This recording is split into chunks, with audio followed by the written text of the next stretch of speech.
Phái Mao Sơn lợi hại đến mức võ công có thể đánh trúng con bò cách xa hàng trăm dặm, và điều này chỉ có thể xảy ra khi có sự hiện diện của Đông Hoàng Trung. Chỉ thấy đạo sĩ Lôi Thôi đánh mạnh một chưởng, tự mình cũng ngã xuống. Khi hắn mở lại Đông Hoàng Trung, con quái vật ngàn năm Mao Hầu lúc này đang run rẩy trên mặt đất. Thật không thể ngờ được, sức mạnh của Đông Hoàng Trung lại lớn đến vậy. Chỉ một chưởng đã khiến Mao Hầu thành ra thế này.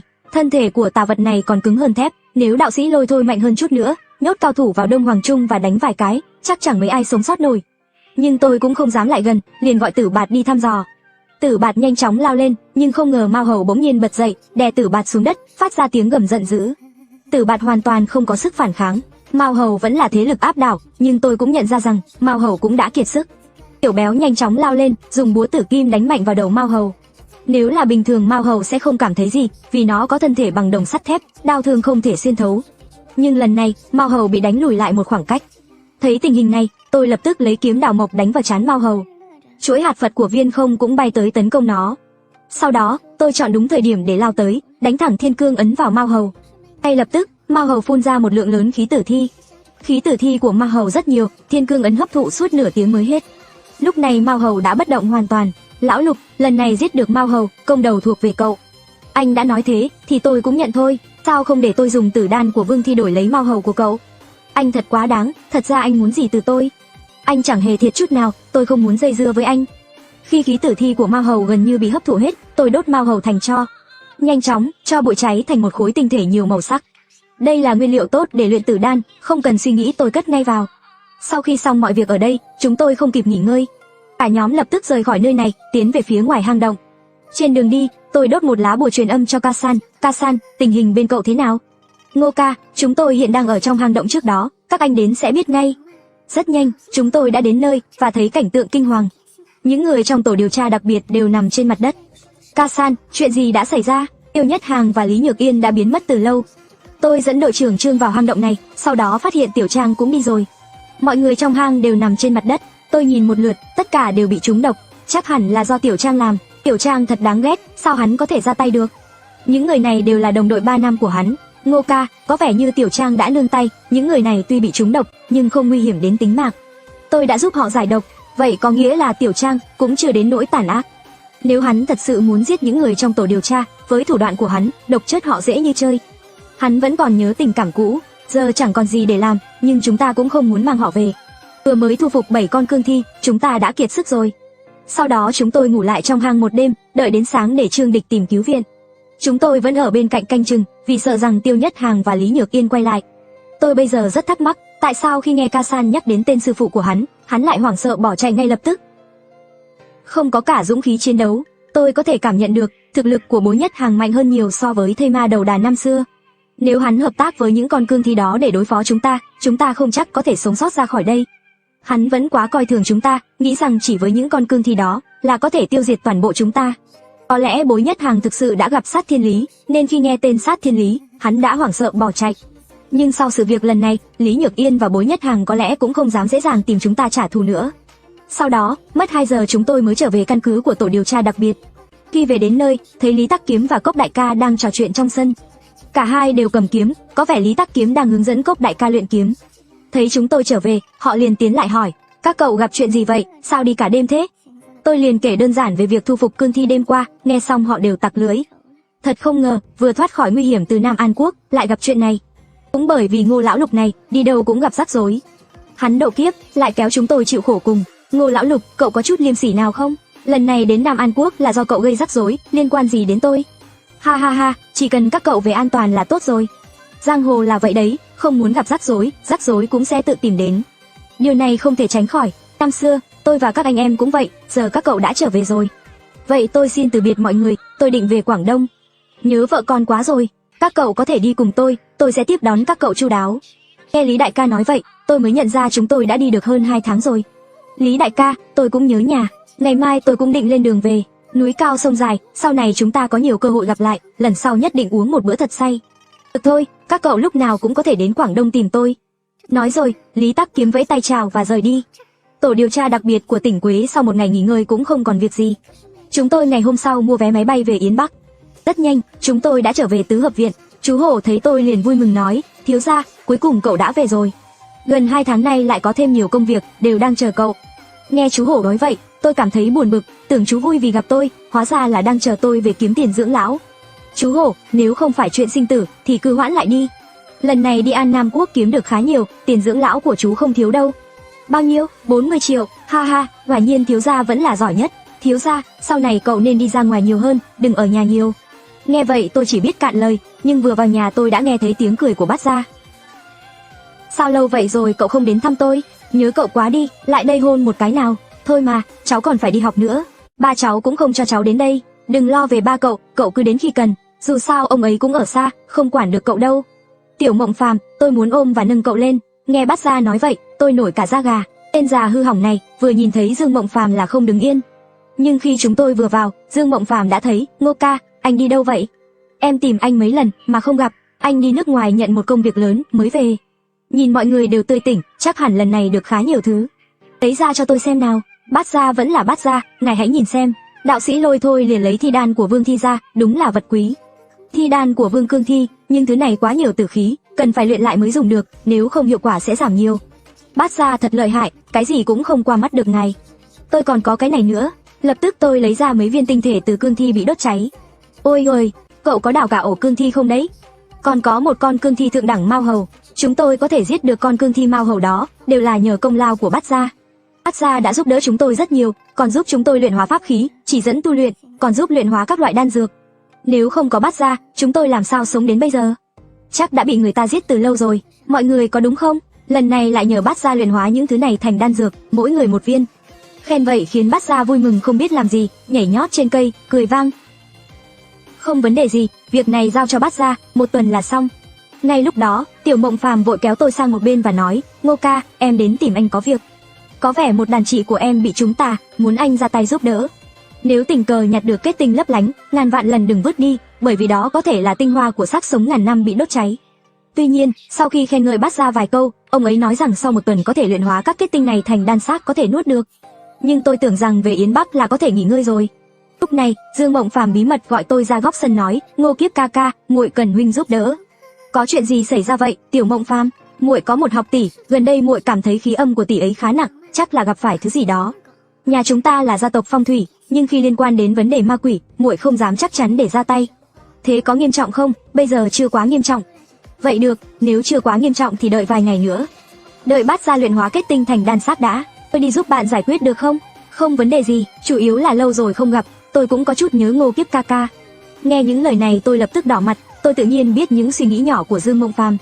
Giữa chúng tôi hoàn toàn không thể nào, sư phụ cũng dặn tôi ít tiếp xúc với cô ấy. Nếu không, khi con hồ ly 8 đuôi ghen tuông, sẽ rất khó xử lý. Thật ra từ trước đến nay, tôi cũng cố gắng tránh tiếp xúc với Dương Mộng Phàm.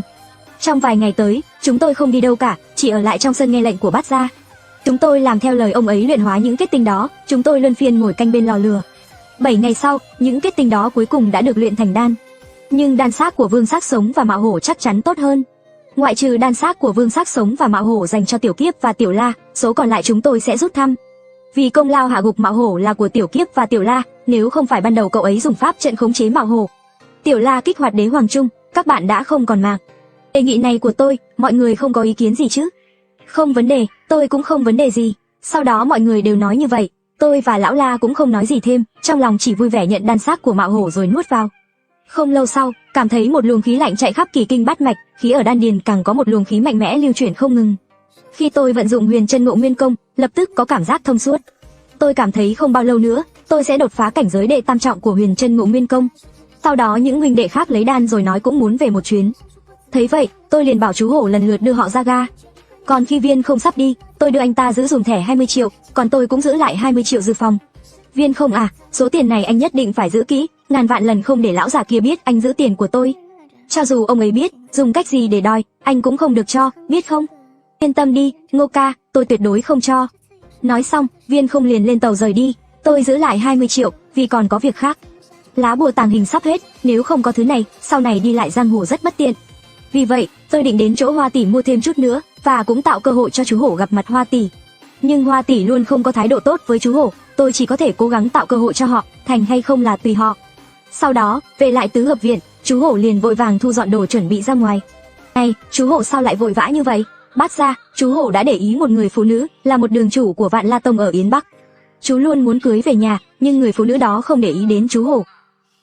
Con chú hổ nhà tôi lớn rồi, Bát gia tôi cũng tò mò, người phụ nữ chú hổ thích trông thế nào, lát nữa các người cũng đưa tôi đi xem. Được thôi. Sau đó chúng tôi ngồi xe Lincoln của chú hổ đi, rất nhanh đến trà quán của Hoa tỷ. Ông lão trong trà lầu thấy chúng tôi thì biết là đến tìm Hoa tỷ. Cô thiếu gia, lâu rồi không gặp, các cậu đến tìm Hoa tỷ đúng không? Đúng vậy, Hoa tỷ có ở đây không? Bà ấy đang bàn chuyện làm ăn, Ngô thiếu gia đợi chút nhé. Không vấn đề, nói rồi, ông lão dẫn chúng tôi lên tầng 2 uống trà đợi. Bát gia cũng khoác tay lên vai tôi. Chú hổ, một lát nữa Bát gia sẽ giúp cậu kiểm tra, xem người phụ nữ đó thế nào, có xứng với cậu không?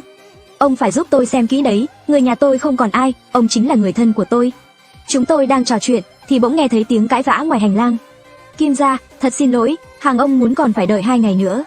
Tôi đã liên hệ với đại quản gia Kim, ông ấy nói nhanh nhất cũng phải 2 ngày.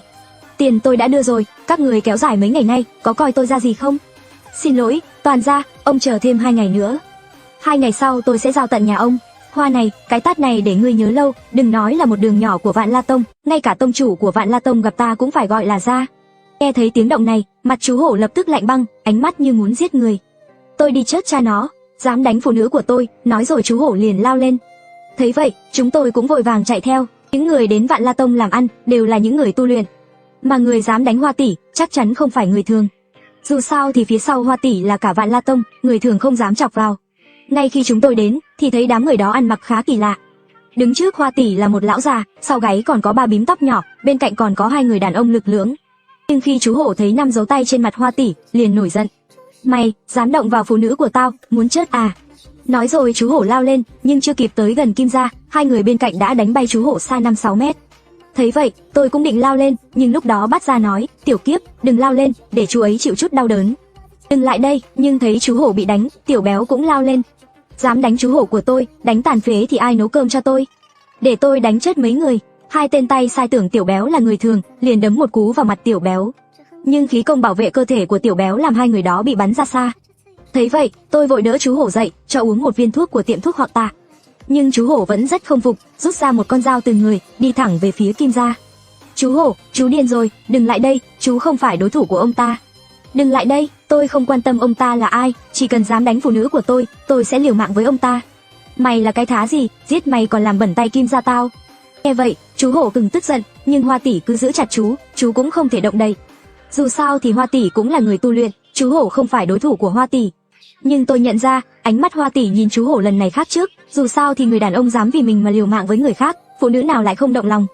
Không trách Bát gia không cho tôi ra tay, đây là cơ hội để chú hổ thể hiện. Chú hổ bị đánh càng thê thảm, Hoa tỷ càng cảm thấy áy náy, tình cảm với chú càng sâu đậm hơn. Phải nói rằng, Bát gia thật là người mưu lược. Lúc này, 2 tên tay sai thấy không đánh được tiểu béo, liền lấy vũ khí ra. Nhưng tiểu béo cũng lấy ra 2 cái búa tử kim nặng 500 cân, chỉ một cú đập đã đánh bay 2 tên kia ra xa. Khi tiểu béo định đuổi theo bồi thêm cú nữa, Kim gia đột nhiên xuất hiện, chộp lấy búa sắt của tiểu béo. Lúc đó, tiểu béo không thể nào rút tay ra, cũng không thể đập xuống. Thấy cảnh này, tôi cũng rất ngạc nhiên, Kim gia liền đá tiểu béo bay xa. Tên quê mùa nào dám làm loạn ở thành Yến Bắc này? Thấy vậy, tôi vội chạy tới đỡ tiểu béo dậy. Mày là cái thá gì, dám giở trò ở đây, Yến Bắc là nhà mày à? Một thằng nhóc mùi sữa chưa hết, cũng dám lớn tiếng trước mặt ta. Có vẻ là người nhà mày không dạy dỗ tốt, để lão phu dạy dỗ mày thay người nhà. Ngay khi Kim gia định bước tới, Bát gia liền lên tiếng. Mày là cái thá gì, mà dám kiêu ngạo trước mặt Bát gia tao, đừng ép tao phải ra tay. Hóa ra bây giờ vẫn còn sống sót thì vệ cầm đao của Triều Thanh từ 100 năm trước. Hơn nữa, những người sống sót đều là cao thủ võ công tuyệt thế. Ngay khi chúng tôi đến tìm Hoa tỷ mua bùa ẩn thân, lại gặp phải lão già gây rối, tự xưng là Kim gia. Bây giờ tiểu béo bị lão đấm một cú bay xa, xem ra lão Kim gia này đúng là cứng đầu, tôi lập tức cầm kiếm thắng tà đâm tới. Một tên nhãi con còn hôi sữa, cũng dám múa rìu qua mắt thở trước mặt lão phu. Lão phu thay gia trưởng của ngươi dạy dỗ ngươi một bài học. Ngay lập tức, 2 tay của lão ta như móng vuốt đại bàng chụp tới. Tôi thấy lão ta chỉ một vuốt đã đánh bay tiểu béo, thấy vậy tôi cũng không dám đón đỡ trực tiếp, nhanh chóng né tránh. Thấy pháp môn thần hành của tôi, Kim gia cũng giật mình, có chút bản lĩnh. Sư phụ của ngươi là ai? Dựa vào đâu phải nói cho ngươi biết, ngươi xứng à? Ta thấy ngươi không biết chữ hỉ viết thế nào. Nói rồi, Kim gia lập tức nhảy lên không trung. Thấy vậy, tôi cũng vội vàng thúc động Huyền Chân Ngộ Nguyên Công. Sau đó, tôi chém vài nhát kiếm vào cánh tay hắn, nhưng dường như tay hắn có thứ gì đó như bảo hộ. Kiếm thắng tà của tôi không thể làm hắn bị thương, nhưng tôi cảm thấy bắt đầu đuối sức, may mà tiểu béo cũng đứng dậy gia nhập. Nhưng chúng tôi vẫn không có chút lợi thế nào, còn Kim gia cũng không thể hạ gục chúng tôi ngay lập tức. Thấy vậy, lão ta đột nhiên rút ra một con dao ngắn, liên tục chém ra 3 đợt đao quang. Tôi nghĩ chúng tôi chắc chắn không thể đỡ nổi chiêu này. Ngay lúc đó, một bóng đen bất ngờ ập đến, trực tiếp chặn đứng đao quang đó, còn hất văng Kim Gia ra ngoài. Nhưng lão ta nhanh chóng đứng dậy hỏi, ngươi không có tư cách biết ta là ai. Dẫn người của ngươi cút ngay, nếu không bắt ra ta sẽ xử đẹp ngươi. Ngươi có biết ta là ai không? Không muốn biết, ta cũng không thèm biết. Ta không quan tâm ngươi là ai, trong mắt ta, ngươi chỉ là một kẻ tầm thường. Thật to gan, ta là hậu duệ của hoàng tộc Mãn Thanh, Ái Tân Giác La. Đừng nói thành Yên Bắc này, trước đây cả Hoa Hạ đều là của chúng ta. Nghe thấy vậy, tôi cũng giật mình, nhìn hắn đầy vẻ kiêu ngạo. Tôi nói, sao hắn lại mặc đồ kỳ quái vậy, cổ sau còn đeo bím tóc, hóa ra là hậu duệ Mãn Thanh. Tôi nói, ngươi không có đầu óc hay sao, hay bị bại liệt? Triều đại nhà Thanh đã sụp đổ hơn 100 năm rồi, đừng có làm trò cười nữa. Ha ha ha ha, thời đại này rồi, còn hoàng tộc Mãn Thanh gì nữa? Bốc mùi như cứt thì đúng hơn. Kim Gia tức đến mức suýt nữa bốc hỏa, gầm lên một tiếng, cầm dao ngắn lao về phía tôi và Bát Gia. Bát Gia lập tức biến thành một bóng đen lao về phía Kim Gia. Tôi còn chưa kịp nhìn rõ Bát Gia ra tay thế nào, Kim Gia đã lần nữa bị hất văng. Nhưng Bát Gia cũng đã nương tay. Các ngươi dám đắc tội với ta, cứ chờ đấy, ta sẽ lần lượt xử lý các ngươi. Cả ngươi nữa, con nhỏ này, dám tìm người giúp đánh ta thấy sảnh của Vạn La Tông các ngươi cũng không cần mở nữa. Nói rồi, Kim Gia chuẩn bị dẫn theo 2 thuộc hạ rời đi, nhưng ngay lập tức Bát Gia chặn cửa lại nói, khoan đã, ta đã cho các ngươi đi chưa? Ngươi còn muốn làm gì nữa? Không cho chúng ta đi, ngươi còn muốn giết chúng ta sao? Ngươi có gan đó không? Ta thấy ngươi không phục à? Không phục thì đấu thêm vài chiêu nữa, ta đánh cho ngươi phải phục. Ngươi con quạ đen này, đừng quá đáng. Nghe vậy mặt tôi cũng tái xanh. Xem ra hắn thật sự muốn chết, nói gì không nói lại gọi ta là quạ đen. Ngay sau đó, chỉ nghe tiếng hét thảm thiết, Kim Gia bị kéo lên không trung rồi bị ném xuống. Rất nhanh, mặt hắn tím bầm. Kim Gia phải không? Hậu duệ Mãn Thanh phải không? Ta chỉ hỏi ngươi có phục chưa? Phục rồi, cho ngươi 3 giây để cút đi. Nói xong, Kim Gia lập tức bỏ chạy. Tuy nhiên, tiếp đó Hoa tỷ lại nói với vẻ buồn bã, hay, Ngô thiếu gia, chuyện này các ngươi không nên nhúng tay vào, lần này rắc rối to rồi. Hoa muội đừng sợ, nếu tên họ Kim đó lại đến gây chuyện, ta sẽ liều mạng với hắn. Hổ ca, ta bất ngươi vì tốt cho ta, nhưng chuyện này ngươi thật không thể nhúng tay vào, ngươi cũng không giải quyết được đâu.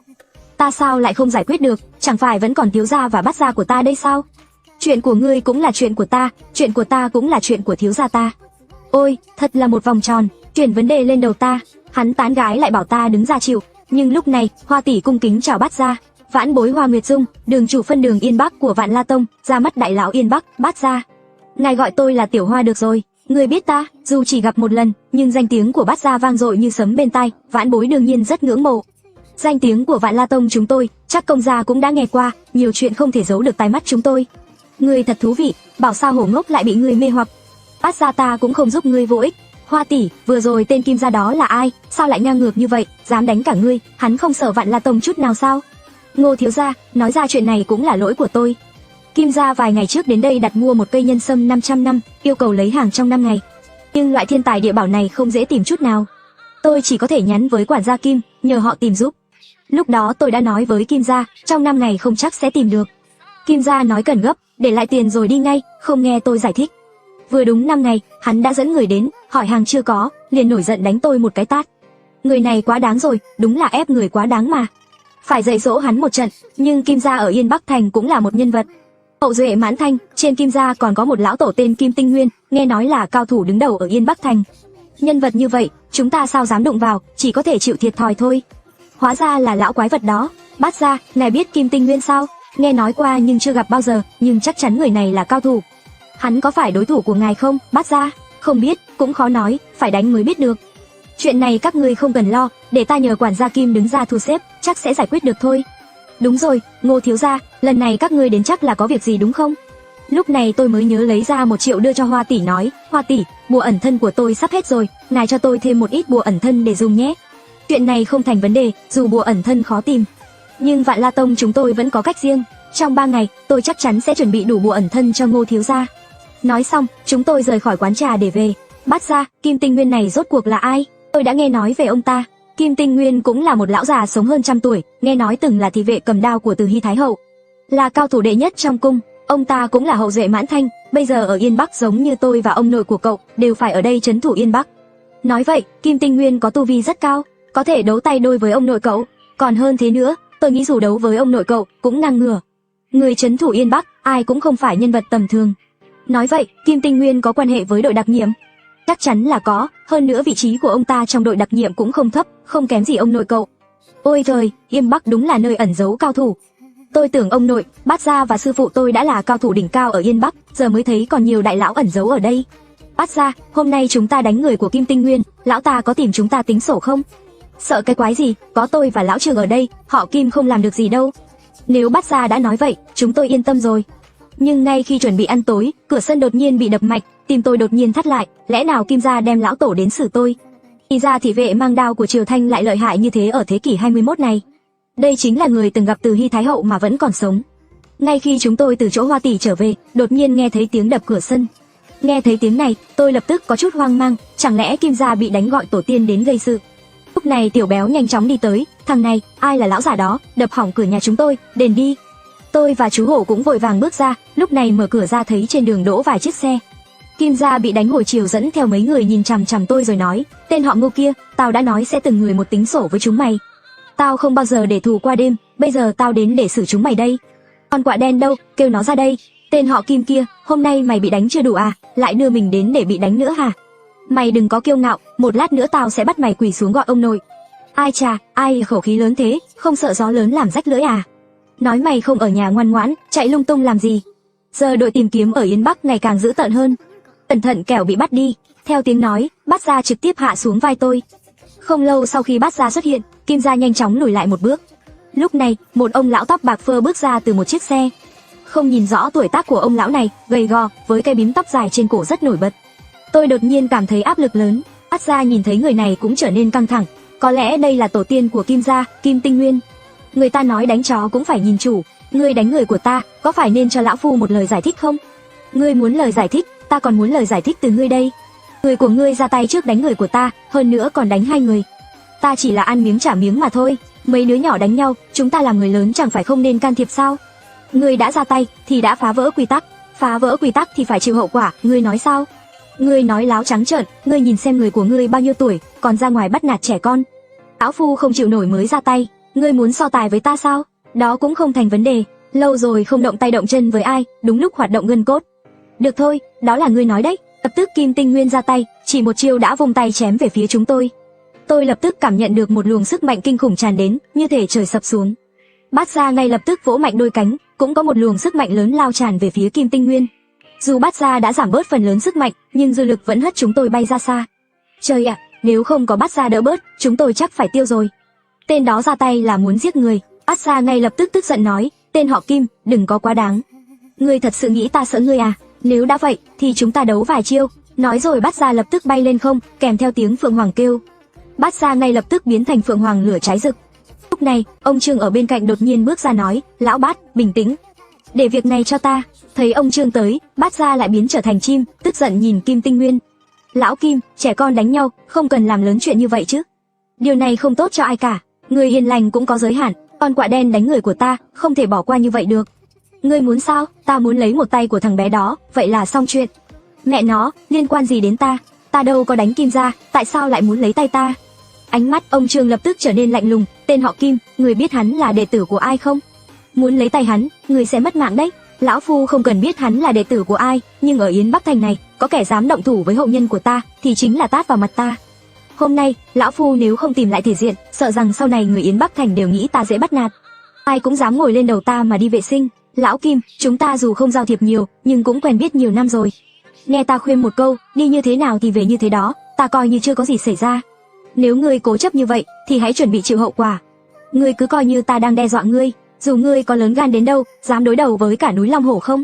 Ta nói chuyện tử tế với ngươi thế này, là vì nể tình cùng làm việc ở thành phố Tứ Cửu này.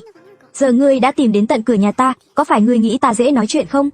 Ngươi coi thường ta phải không? Lúc ông Trương nói chuyện, khí thế trên người ông cũng bùng lên, một quầng sáng vàng bao quanh ông Trương. Khí thế đó xông thẳng lên Bắc Đầu. Ông Trương là lão thiên sư của núi Long Hổ, phía sau là môn phái hàng đầu của đạo giáo Trung Quốc. Còn Kim Tinh Nguyên chỉ là một thành viên của tộc Mãn Thành ở Yến Bắc. Phượng Hoàng dụng cánh không bằng gà, không biết ai cho hắn dũng khí. Dám xù lông ở chỗ ông Trương, thật là không biết trời cao đất dày. Hai người này đều là cao thủ đứng đầu Yến Bắc, bây giờ lại vì tôi mà trở nên căng thẳng. Nhưng tôi mới là người oan ức hơn Đậu Nga. Bát gia đánh tên họ Kim đó, liên quan gì đến tôi?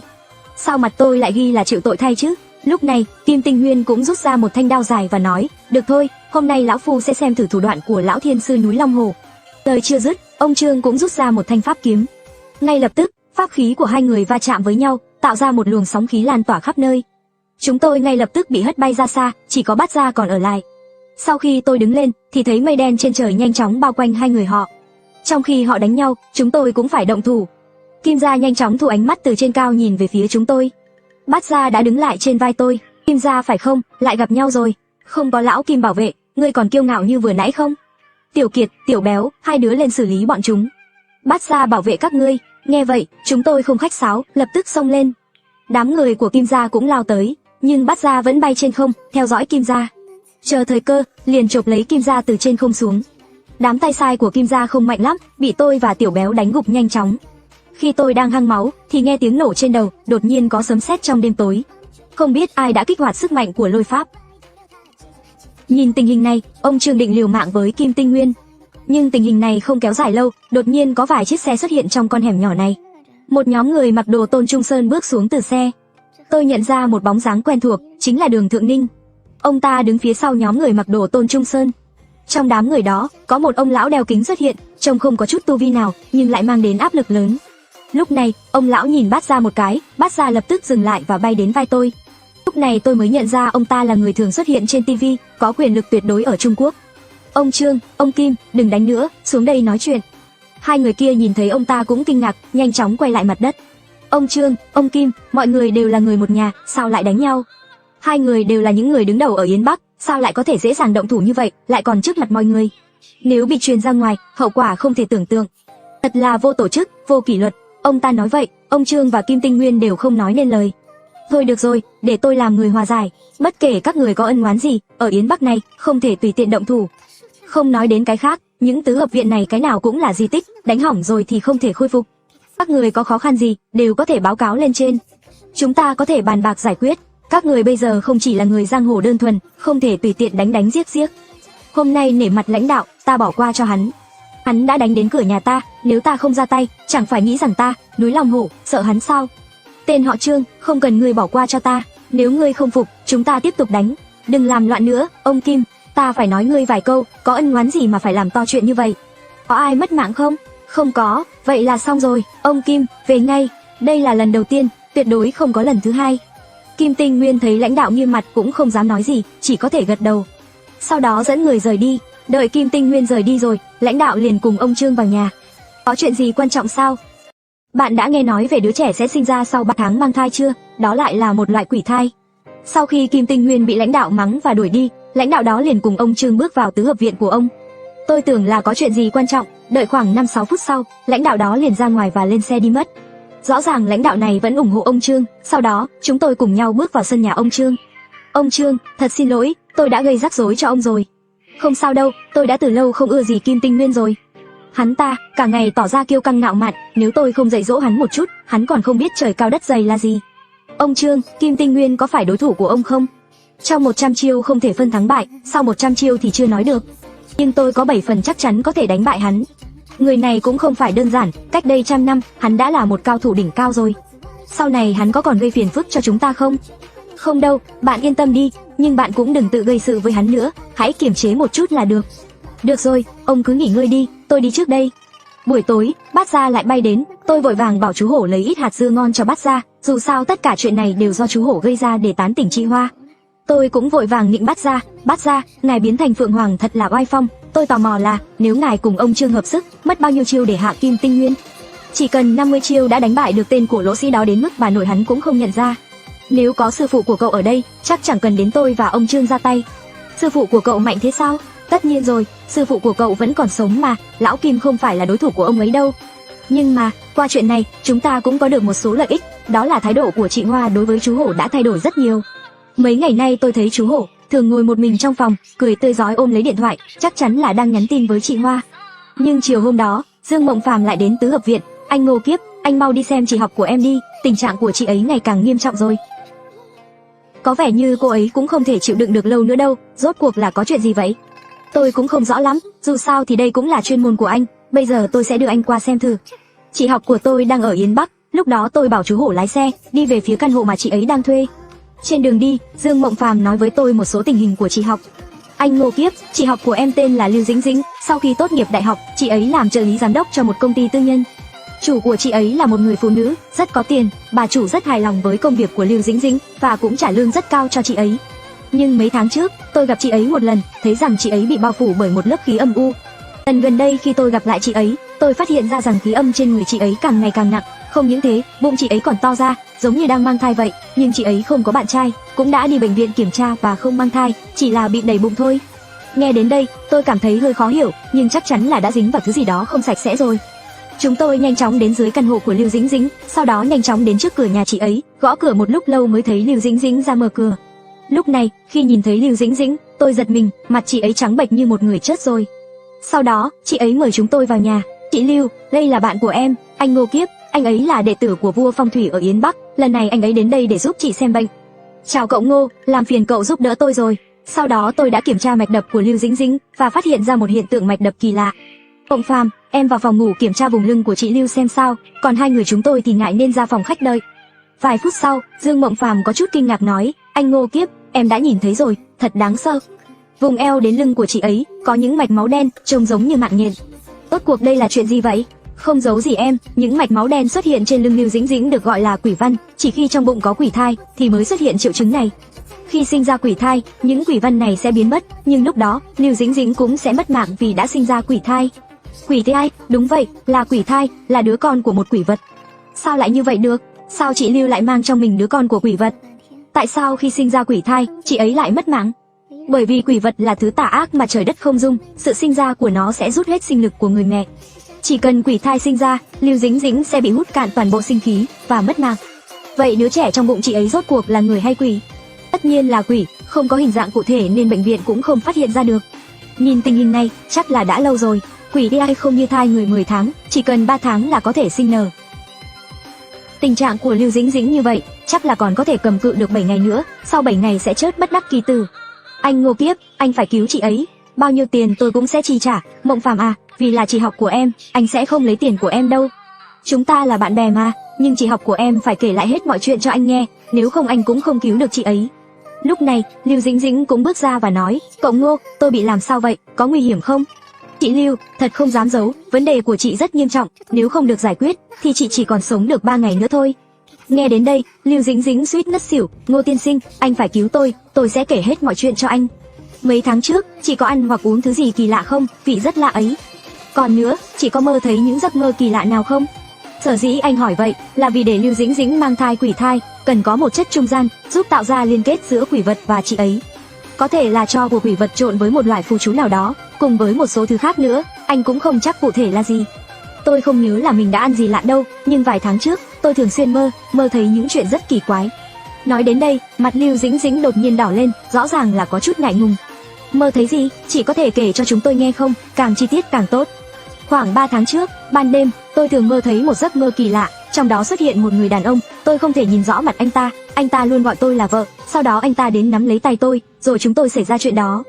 Cô em, nói chi tiết hơn đi. Nghe chú hổ đang ăn hạt dưa nói vậy, tôi bỗng thấy ngại, dù thật ra tôi cũng muốn nghe, nhưng Lưu Dĩnh Dĩnh đã bỏ qua rất nhiều chi tiết.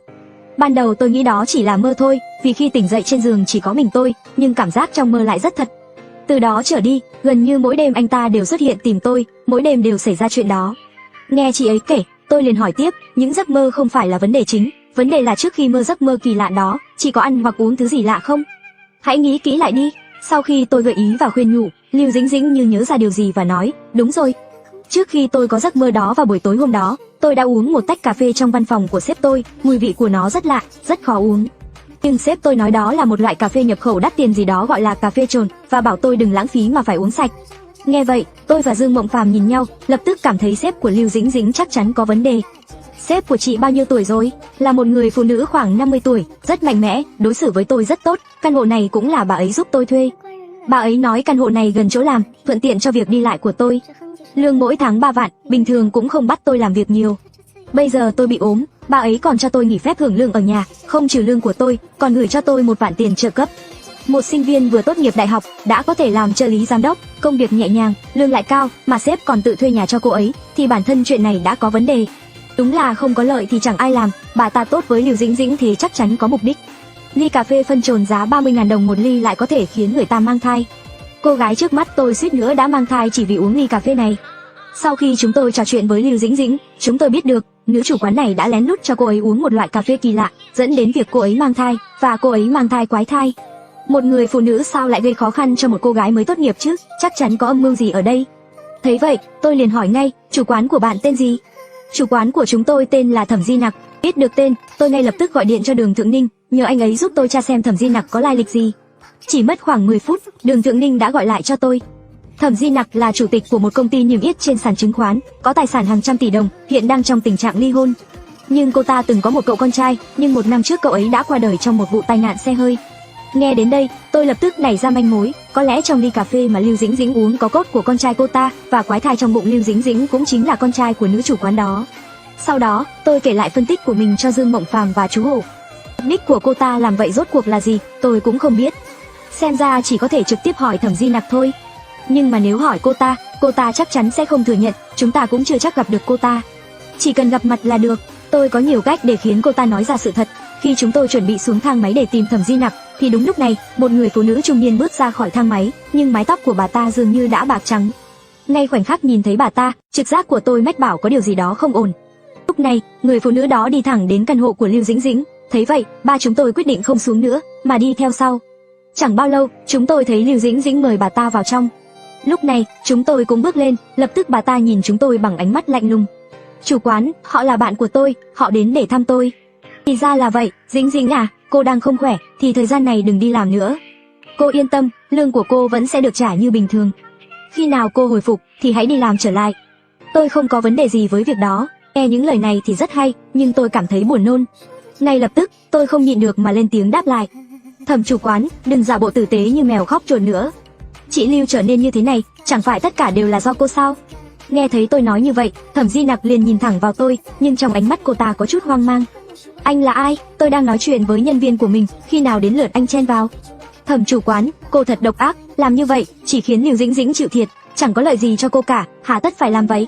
Anh đang nói gì vậy? Nếu còn vu khống tôi, tin không tôi báo với chú mình. Vừa nói, cô ta vừa lấy điện thoại ra, nhưng tôi liền giật lấy ngay lập tức. Anh Ngô, các anh đang làm gì vậy? Cô vẫn chưa hiểu sao? Chính là ly cà phê mà thẩm chủ quán cho cô uống có vấn đề, cô thành ra thế này, đều là do cô ta gây ra. Dĩnh Dĩnh, đừng nghe anh ta nói bậy, anh ta đang lừa cô đấy. Tôi luôn coi cô như con gái của mình. Thẩm chủ quán, đừng giả vờ nữa, việc cô làm đủ để cô vào tù 8 lần rồi, tôi đã điều tra rõ ngọn ngành của cô. Anh rốt cuộc biết được gì? 1 năm trước, con trai cô bị tai nạn xe, quái thai trong bụng Lưu Dĩnh Dĩnh, chính là con trai cô, đúng không? Anh nói gì tôi không hiểu, lần này tôi đến đây chỉ để thăm nhân viên của mình, tôi nghĩ anh là một kẻ lừa đảo thôi. Quái thai gì mà lằng nhằng thế? Cô cứ tiếp tục cứng miệng đi, nói xem, rốt cuộc cô đã thuê ai để làm những trò này? Nếu cô còn không nói, tôi đoán là chính cô cũng khó thoát. Xin lỗi, tôi không có thời gian đứng đây đùa giỡn với các người, tôi còn việc phải làm, tôi đi trước đây.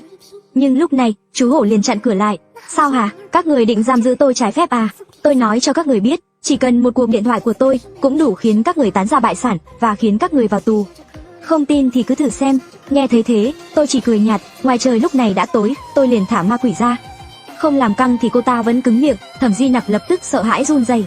Đừng đến đây, thẩm chủ quán, nhìn thấy chưa? Đây chính là Quỷ Nhi. Khi đứa trẻ trong bụng Lưu Dĩnh Dĩnh chào đời, nó sẽ trông như thế này. Cô thấy đẹp không? Tôi chỉ muốn biết một điều, cô rốt cuộc đã nhờ ai giúp? Nếu cô còn không nói, tôi sẽ để con quái này nuốt chửng cô. Vừa dứt lời, Quỷ Nhi liền há miệng đỏ lòm. Thẩm Di Nặc không chịu nổi nữa, mặt mày tái mét và ngất xỉu ngay tại chỗ. Tuy nhiên, tôi nhanh chóng bấm nhân trung của cô ta. Thẩm Di Nặc vẫn sợ hãi tột độ. Cô bảo tôi đuổi nó đi trước, tôi liền nói, được, giờ thì dễ nói chuyện rồi. Tôi liền thu lại Quỷ Nhi, nói đi, cô đã nhờ ai? Muốn làm gì? Tôi đã tìm một đại sư tên là Rahim. 1 năm trước, con trai tôi đua xe, rơi từ cầu vượt xuống. Tôi thậm chí không kịp nhìn nó lần cuối. Mải mê làm ăn, tôi đã lơ là việc dạy dỗ con, tất cả là lỗi của tôi. Nhưng sau 3 tháng kể từ khi con tôi qua đời, tôi đột nhiên mơ thấy nó nói rằng nó cũng nhớ tôi, không muốn rời xa tôi. Sau đó, đêm nào tôi cũng mơ thấy nó, tôi đã tìm gặp nhiều đại sư, hỏi họ xem chuyện này là thế nào. Cho đến khi tôi gặp một đại sư tên Rahim, ông ấy nói có thể cho tôi gặp lại con trai mình, thậm chí còn có thể tái sinh nó. Ban đầu, tôi không tin, cho đến khi ông ấy làm phép cho tôi thấy lại con mình, lúc đó tôi mới tin lời ông ta. Ông ta làm thế nào để cho cô thấy con trai mình? Ông ấy đưa tôi đến nơi xảy ra tai nạn, sau đó dùng pháp khí và đọc chú làm phép. Nửa giờ sau, tôi đã thấy hình bóng con mình. Từ đó, tôi mới tin rằng ông ta có thể giúp con tôi tái sinh. Rahim nói với tôi rằng, chỉ cần tìm một cô gái trẻ, cho cô ấy uống thứ thuốc mà ông ta pha chế, người phụ nữ đó sẽ mang thai quỷ thai. Đến lúc đó, đại sư Rahim sẽ giúp con trai tôi đầu thai vào bụng của người phụ nữ đó, đứa trẻ sinh ra chính là con trai tôi. Tôi đã đưa cho ông ta 5 triệu. Nghe đến đây, Lưu Dĩnh Dĩnh không chịu nổi nữa và ngất xỉu, may mà Dương Mộng Phàm đỡ được cô ấy, sau đó đưa cô ấy về phòng ngủ. Không sao đâu, chị Lưu chỉ quá mệt nên ngất thôi. Anh Ngô Kiếp, cách này thật sự có thể khiến con trai của thẩm chủ quán sống lại sao? Điều đó hoàn toàn không thể, Rahim đó chỉ là kẻ lừa đảo, hắn chỉ muốn Lưu Dĩnh Dĩnh mang thai quỷ thai, đến lúc đó, thứ sinh ra chỉ là một quỷ nhi, không phải con trai của thẩm chủ quán. Làm sao có thể như vậy? Đại sư Rahim nói chắc chắn sẽ giúp con tôi sống lại mà. Thẩm chủ quán, hãy suy nghĩ kỹ đi, người chết sao có thể sống lại được? Nếu không, tại sao Rahim lại yêu cầu cô trả tiền trước? Anh hiểu gì chứ? Đại sư Rahim thực sự có tài năng, tôi đã tận mắt chứng kiến kỹ thuật của ông ấy. Anh có biết ông ta là ai không? Ông ấy là đệ tử của Lý Huyền Thông, vua phong thủy của Yến Bắc, Ngô Kiếp. Nếu anh ở Yến Bắc, chắc hẳn anh đã nghe danh ông ấy. Cái gì? Anh chính là Ngô Kiếp? Cậu chủ Ngô, ông nói đại sư Rahim đó thật sự đang lừa tôi sao? Tất nhiên là ông ta lừa cô rồi, tôi chưa từng nghe có cách nào giúp người chết sống lại. Dù có là nhập hồn vào xác, tỷ lệ thành công cũng chỉ là 1/1000. Mục đích thật sự của đại sư Rahim là 2 điều, thứ nhất là lừa 5 triệu của cô, thứ hai là lợi dụng cô và Lưu Dĩnh Dĩnh để luyện hóa quỷ vật. Theo tôi biết, quỷ thai do con người sinh ra là thứ tà ác và âm u nhất, vừa sinh ra đã vô cùng hung tợn, giống như con quỷ nhi mà cô vừa thấy. Cậu chủ Ngô, cậu phải giúp tôi không ngờ đại sư Rahim lại ác độc như vậy, dù không thể giúp con trai tôi sống lại, cũng không thể để nó không đầu thai được. Giúp cô cũng không phải không thể, nhưng cậu chủ nhà tôi tính giá rất cao, mà vấn đề của cô lại còn rắc rối như thế này, không dễ giải quyết đâu. Chú Hổ quả nhiên là trợ lý đắc lực của tôi, nói đến đây thì để chú ấy ra giá là được. Tôi hiểu, tôi đưa 200 triệu, các người giúp tôi xử lý tên Rahim đó, tên này thật đáng ghét. Mạng sống của con trai cô là mạng, còn mạng của Lưu Dĩnh Dĩnh trong mắt cô không đáng một xu sao? Cậu chủ Ngô, tôi không có ý hại cô ấy đâu, Rahim nói với tôi rằng, sau khi Lưu Dĩnh Dĩnh sinh con thì sẽ không sao cả, cô ấy sẽ không chết. Cô lại bị hắn lừa rồi, sinh ra quỷ thai thì chắc chắn chỉ có con đường chết thôi. Thẩm chủ quán, có lẽ cô còn không biết Rahim thực sự là người ở đâu, càng không rõ về lai lịch của hắn, nhưng cậu chủ nhà tôi thì khác, cậu ấy sống ở Yến Bắc, chưa từng lừa ai bao giờ, người tìm đến cậu ấy giải quyết chuyện đều rất hài lòng. Cậu chủ nhà tôi cũng không bao giờ phá hỏng danh tiếng của mình, vậy nên cô ra giá hơi thấp rồi. Cô đã đưa cho Rahim 5 triệu, mà lại chỉ trả cậu chủ nhà tôi 2 triệu, có phải là hơi không công bằng không? Tôi thế này đi, cậu chủ Ngô, tôi sẽ đưa trước 2 triệu, còn 5 triệu đã đưa Rahim, các người lấy lại giúp tôi sẽ đưa toàn bộ số tiền đó cho cậu, thế nào? Thẩm chủ quán quả là một thương nhân, muốn chúng tôi làm việc cho cô, lại còn bắt chúng tôi đi đòi nợ giúp cô nữa, cô quả thật không chịu thiệt chút nào. Nhưng tôi đã quen với việc đối đen bằng đen rồi, dù Thẩm Di Nặc không nói ra, số tiền đen mà Rahim kiếm được, tôi cũng không để hắn giữ lại. Anh Ngô Kiếp, vậy còn chị Dĩnh thì sao? Quỷ thai trong bụng chị ấy cần phải lấy ra ngay, bây giờ chưa được, nếu quỷ thai trong bụng Lưu Dĩnh Dĩnh bị lấy ra, Rahim sẽ nghi ngờ. Nếu hắn biết có người can thiệp vào chuyện này, rất có thể hắn sẽ chạy trốn ngay. Đến lúc đó, chúng ta sẽ không tìm được hắn nữa. Vậy nên trước tiên phải xử lý Rahim. Thẩm chủ quán, bây giờ hãy gọi điện cho Rahim hẹn gặp hắn đi. Cô gái độc thân chỉ vì uống một ly cà phê mà mang thai 3 tháng, mà tất cả chuyện này đều là âm mưu của bà chủ. Ngay sau khi chúng tôi hiểu rõ nguyên nhân của sự việc, thì hóa ra là bà chủ tàn nhẫn muốn hồi sinh đứa con đã chết của mình, bị lừa bởi một tên pháp sư lừa đảo tên là Hiram. Ông Thẩm, nếu ông muốn tự cứu mình, thì hãy hẹn Hiram ra đây, tôi sẽ đối phó với hắn, nếu không, cả đời sau của ông sẽ phải ở trong tù. Thiếu gia Ngô, tôi sẽ liên lạc ngay với Hiram, cầu xin cậu cứu tôi cũng bị lừa mà. Sau đó, rất nhanh chóng ông Thẩm đã nói rằng ông đã hẹn được với hắn tại nhà. Nhưng qua lời nói của ông Thẩm, tôi nhận ra tên Hiram đó cũng có chút mánh khóe. Để đảm bảo an toàn, tôi đã gọi điện cho Tiểu Phàn để cậu ấy đến dẫn đầu. Đồng thời, tôi cũng gọi cho Đường Thượng Ninh, bảo anh ấy phái người đến bắt tên tà tu này. Ở vùng Yến Bắc này, tà tu xuất hiện giống như tìm kiếm cái chết. Chúng tôi đã đợi ở đây hơn nửa giờ thì Tiểu Phàn gọi taxi đến. Tôi để Dương Mộng Phàm ở lại chăm sóc Lưu Doanh Doanh để tránh xảy ra chuyện gì bất ngờ với cô ấy. Vì tôi cũng lo rằng nếu Mộng Phàm đi theo tôi, nếu có chuyện gì xảy ra, cha cô ấy sẽ ăn tươi nuốt sống tôi mất. Sau đó ông Thẩm lái xe chở chúng tôi đến đó, rất nhanh chóng chúng tôi đã đến nơi. Tôi vừa xuống xe liền cảm nhận được sự dao động của trận pháp xung quanh, phát hiện có dấu vết của một pháp trận, chết tiệt.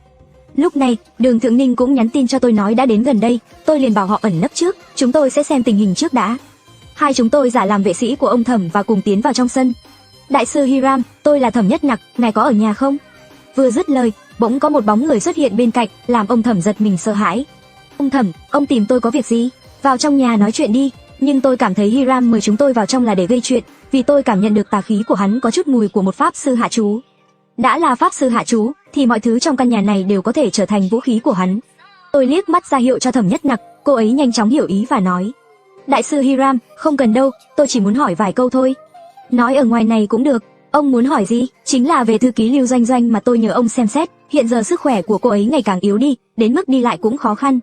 Nhìn cô ấy như vậy, có lẽ không sống được bao lâu nữa. Sẽ không có chuyện gì xảy ra chứ? Ông Thẩm lo lắng quá rồi, cô ấy hiện đang mang trong bụng quỷ thai, sắp đến ngày sinh rồi, cơ thể yếu đuối là chuyện bình thường. Ông không cần lo lắng, chờ khi đứa trẻ ra đời là ổn thôi. Khi họ đang nói chuyện, tôi cũng quan sát thấy không có ai trong sân, tôi liền ra hiệu bằng mắt cho Tiểu Phàn, sau đó chúng tôi gần như đồng thời lao vào Hiram. Nhưng điều bất ngờ là, hắn dường như đã đề phòng, quay người chạy vào trong nhà, rồi nhanh chóng đóng cửa lại. Tiểu Phàn, phá cửa đi. Nhưng trước khi Tiểu Phàn kịp hành động, đột nhiên từ trong nhà bò ra rất nhiều rắn và độc trùng. Nhìn thấy vậy tôi lập tức tung ra một luồng băng giá, đóng băng tất cả những độc vật đó lại. Sau đó Tiểu Phàn quăng một cái búa làm vỡ tan những con độc vật bị đóng băng, nhưng ngay lập tức lửa bùng cháy từ khắp nơi và có mùi xăng phảng phất. Lúc này, một giọng nói từ ngoài sân vang lên, những người trong nhà nghe đây, tôi là người của Hắc Ma giáo. Từ rất xa tôi đã cảm nhận được khí tức phát ra từ người kia, các ngươi dám đối đầu với người của Hắc Ma giáo, dấu ấn này sẽ theo ngươi suốt đời, cho đến khi ngươi chết. Hắc Ma giáo có quy tắc, bất cứ khi nào gặp người có dấu ấn trên người, bằng mọi giá phải giết hắn. Nghe thấy lời này tôi lập tức hiểu ra, không lạ gì khi tên Hiram này, nghe tên đã biết không phải người Trung Quốc, có lẽ từ cách đây vài cây em, hắn đã cảm nhận được khí tức của tôi, đã sẵn sàng từ trước để đối phó với tôi. May mà lúc nãy không vào trong nhà, nếu không thì cũng không biết sẽ chết thế nào trong tay hắn, nhưng ngọn lửa này không làm khó được tôi. Tôi lập tức tung ra một luồng băng mạnh hơn, nhanh chóng dập tắt ngọn lửa. Sau đó, Tiểu Phàn đập vỡ bức tường của sân, nhưng lúc đó, một làn khói mù bất ngờ xuất hiện, bóng dáng của Hiram biến mất. Tôi biết là trận pháp đã được kích hoạt. Tiểu kiếp, hắn chạy rồi sao? Đừng lo, hắn không chạy thoát được đâu. Khu vực trong bán kính 5 km đã bị phong tỏa bởi đội đặc nhiệm, dù hắn có mọc cánh cũng không bay ra ngoài được. Sau đó, tôi cẩn thận cảm nhận trận pháp này, chắc chắn không phải là một trận pháp mạnh, khí trường cũng không quá mạnh. Hiram mà bày trận trước mặt tôi, chẳng khác nào múa rìu qua mắt thợ, giống như việc cởi quần để đánh rắm, thừa thãi vô ích. Lúc này, tôi lấy ra một lá bùa dẫn đường từ người, lá bùa lập tức bốc cháy. Trong màn khói, tôi mơ hồ thấy được trận nhãn, Tiểu Phàn, ông Thẩm, các người đi theo tôi. Nói xong, tôi tiến về phía trận nhãn, chưa đi được mấy bước, thì trận pháp bắt đầu dao động mạnh. Đột nhiên, một làn sương đỏ từ phía trước lan tới, màu sắc của nó cho thấy rõ là có độc. Lập tức, tôi lấy gương long hổ ra và chĩa về phía đám sương đỏ, chẳng mấy chốc, đám sương đỏ bị hút vào gương. Qua màn sương độc này, tôi có thể khẳng định, Hiram chưa rời đi, chắc chắn hắn vẫn đang ẩn nấp trong sân và điều khiển trận pháp. Ngay khi tôi xử lý xong đám sương đỏ, lại xuất hiện một đám bướm bay tới, nhìn cũng rất độc. Tôi và Tiểu Phàn còn chịu được, nhưng nếu ông Thẩm bị cắn thì tiêu đời. Ngay lập tức, tôi rút ra lá cờ ngũ hành và phóng ra xung quanh, nhanh chóng bày ra một trận pháp, bao vây ông Thẩm bên trong. Sau đó tôi bảo Tiểu Phàn ở lại bảo vệ ông Thẩm. Tôi giơ tay đóng băng đám bướm độc, rồi nhanh chóng lao tới trận nhãn, đánh xuống thiên cương ấn. Nhưng ngay lúc đó, tôi cảm nhận được một mối nguy từ phía sau, liền nhanh chóng quay đầu và chém một nhát. Ngay lập tức tôi đụng phải một thanh đao dài, thì ra đó là một kẻ mặc đồ đen. Có vẻ như Hiram không chỉ có một mình, nhưng chúng tôi nhanh chóng giao chiến một chiêu, kẻ đó liền bị đánh văng ra ngoài. May mắn là tôi vừa mới tiêu hóa xong một viên thi đan của con mãnh thú ma hổ, sức mạnh tăng lên, công phu huyền chân ngộ nguyên đã đột phá thêm một tầng, tôi không còn là tôi của trước đây nữa. Sau đó tôi truy đuổi và vung đao chém, nhưng ngay lập tức, hai kẻ mặc đồ đen khác xuất hiện từ hai phía. Thấy vậy, tôi nhanh chóng lùi lại, lúc này, một phần khói trong trận pháp đã tan biến, có vẻ như thiên cương ấn đã phá hủy trận nhãn. Những kẻ này chắc hẳn đang cố kéo dài thời gian để Hiram chạy trốn. Thấy vậy, tôi liền thả Tử Bà và Mao Anh ra, để họ đối phó với những kẻ mặc đồ đen này, còn tôi tiếp tục phá hủy các trận nhãn khác. Rất nhanh chóng, tôi đã phá hủy 3 trận nhãn, chỉ còn lại trận nhãn thứ tư. Nhưng bất ngờ Hiram xuất hiện, lao vào tấn công tôi bằng một đao.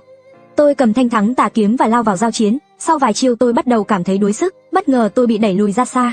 Sau đó, Hiram đột ngột thả ra một loạt hồn ma, có vẻ như hắn đã luyện được rất nhiều hồn ma. Thấy vậy, tôi cũng thả Nati và cặp đôi ma quái ra, so với hồn ma, tôi chưa từng sợ ai. Lập tức, hồn ma của tôi áp đảo hoàn toàn đối phương, Hiram lập tức có chút hoảng loạn. Thì ra ngươi cũng là tà tu, sợ rồi sao?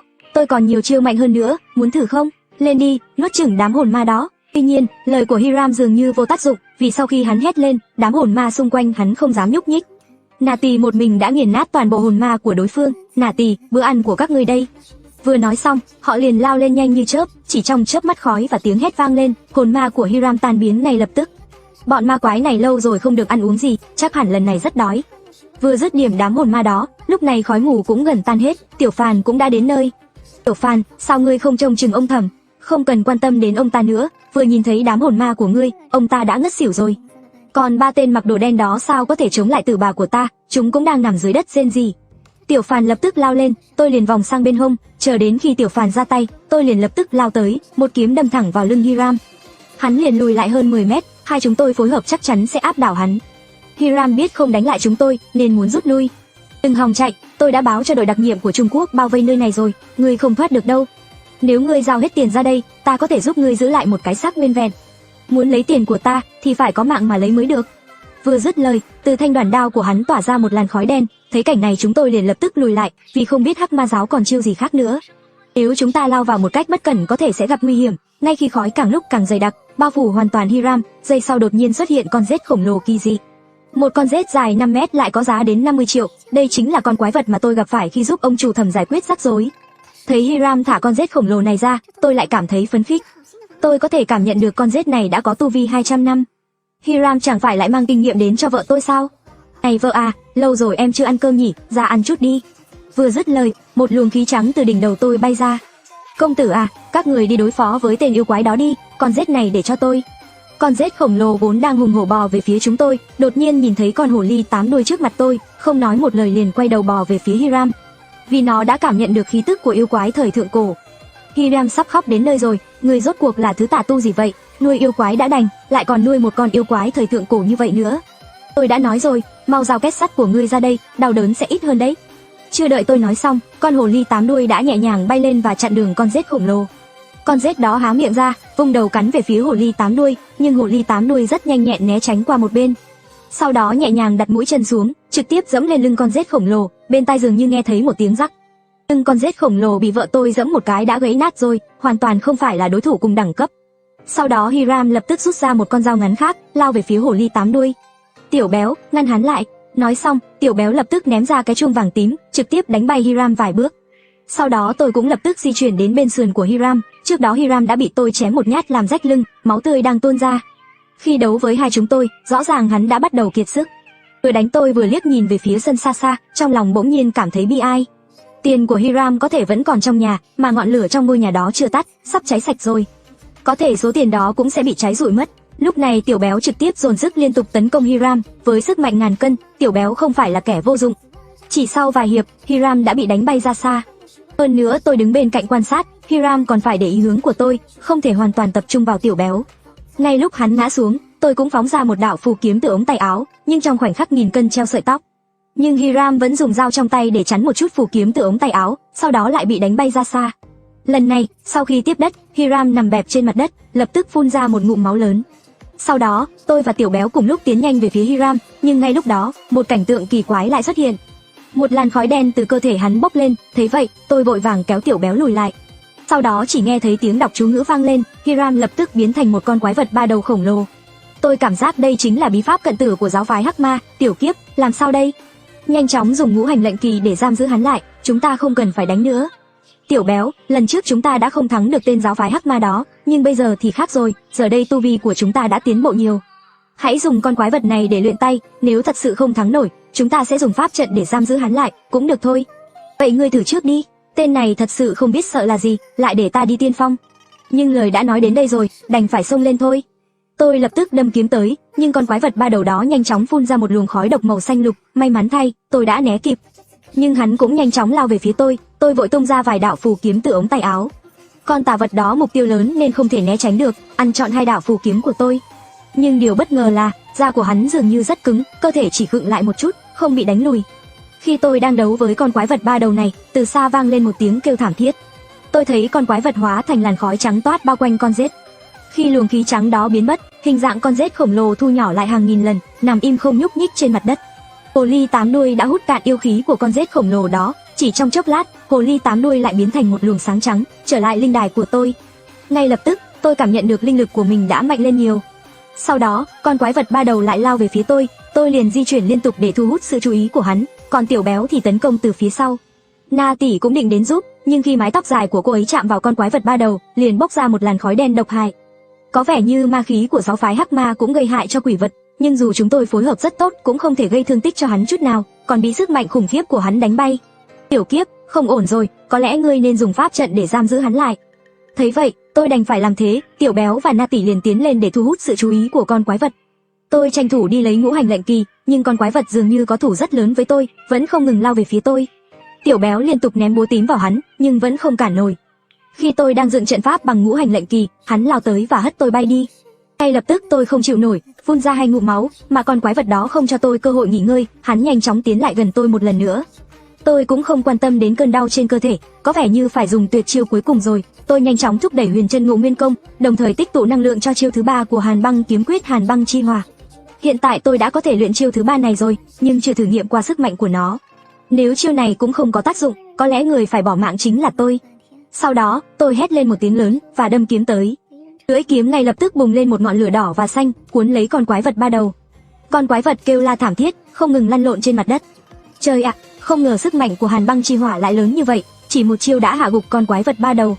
Sau khi lăn lộn đau đớn một lúc trên đất, đột nhiên một làn khói đen bốc lên từ cơ thể nó, ngọn lửa xanh lập tức tắt ngấm. Khi tôi nhìn lại, con quái vật ba đầu đã biến mất và nó đã trở lại hình dạng của Hiram, nhưng quần áo trên người đã rách nát không thể nhận ra. Hắn nằm bẹp trên mặt đất, không thể đứng dậy. Sau đó, Tiểu Béo lập tức chạy tới và hét lên, ngươi là yêu nhân, nếu có gan thì chạy đi. Có gan thì bò tới đây nào. Lúc này, hắn mới khó nhọc quỳ xuống. Tôi không chạy nữa đâu, hai vị đại ca, tha mạng cho tôi đi. Tiền của ngươi đâu, lấy ra đây. Lúc này, hắn nhanh chóng rút ra 3 tấm thẻ từ trong áo. Mật mã là gì? Nói mau, nói xong ta có thể tha mạng cho ngươi. Nghe thấy vậy, Hiram như vớ được cọng rơm cứu mạng. Mật mã là 6 con số 6, xin các ngươi đừng giết tôi. Ngươi có thể giữ mạng, nhưng phải giao tu vi của ngươi cho ta. Nói xong, quả cầu huyết luyện của tôi bay tới, lập tức sắc mặt của Hiram thay đổi. Nhưng đã quá muộn, chẳng bao lâu sau, hắn bị hút cạn kiệt và nằm bất động trên mặt đất. Khi chúng tôi vừa xử lý xong chuyện này, đột nhiên nghe thấy tiếng bước chân vang lên từ đằng xa. Tôi quay đầu lại nhìn, thấy Đường Tượng Ninh dẫn theo hơn 10 người từ tổ điều tra đặc biệt đang tiến về phía chúng tôi. Tiểu Kiếp, chuyện gì đã xảy ra ở đây? Chú Đường, chú đến thật đúng lúc. Chúng tôi vừa tiêu diệt mấy tên thuộc giáo phái Hắc Ma xong thì các chú đến. Tôi còn giữ lại cho chú một tên sống, chú đưa về thẩm vấn, có khi lại phát hiện ra điều gì đó, giúp chú thăng quan tiến chức. Thằng nhóc này, nói chuyện cứ lừa lẹo như thế. Nói thật với ngươi, chú Đường của ngươi cũng không rảnh rỗi đâu, vừa nãy khi chúng tôi bố trí bên ngoài, cũng đụng độ với 5-6 tên thuộc giáo phái Hắc Ma và đã giao chiến với chúng. Mãi mới bắt được tất cả chúng nó, chúng tôi còn mất 3 người của tổ điều tra đặc biệt.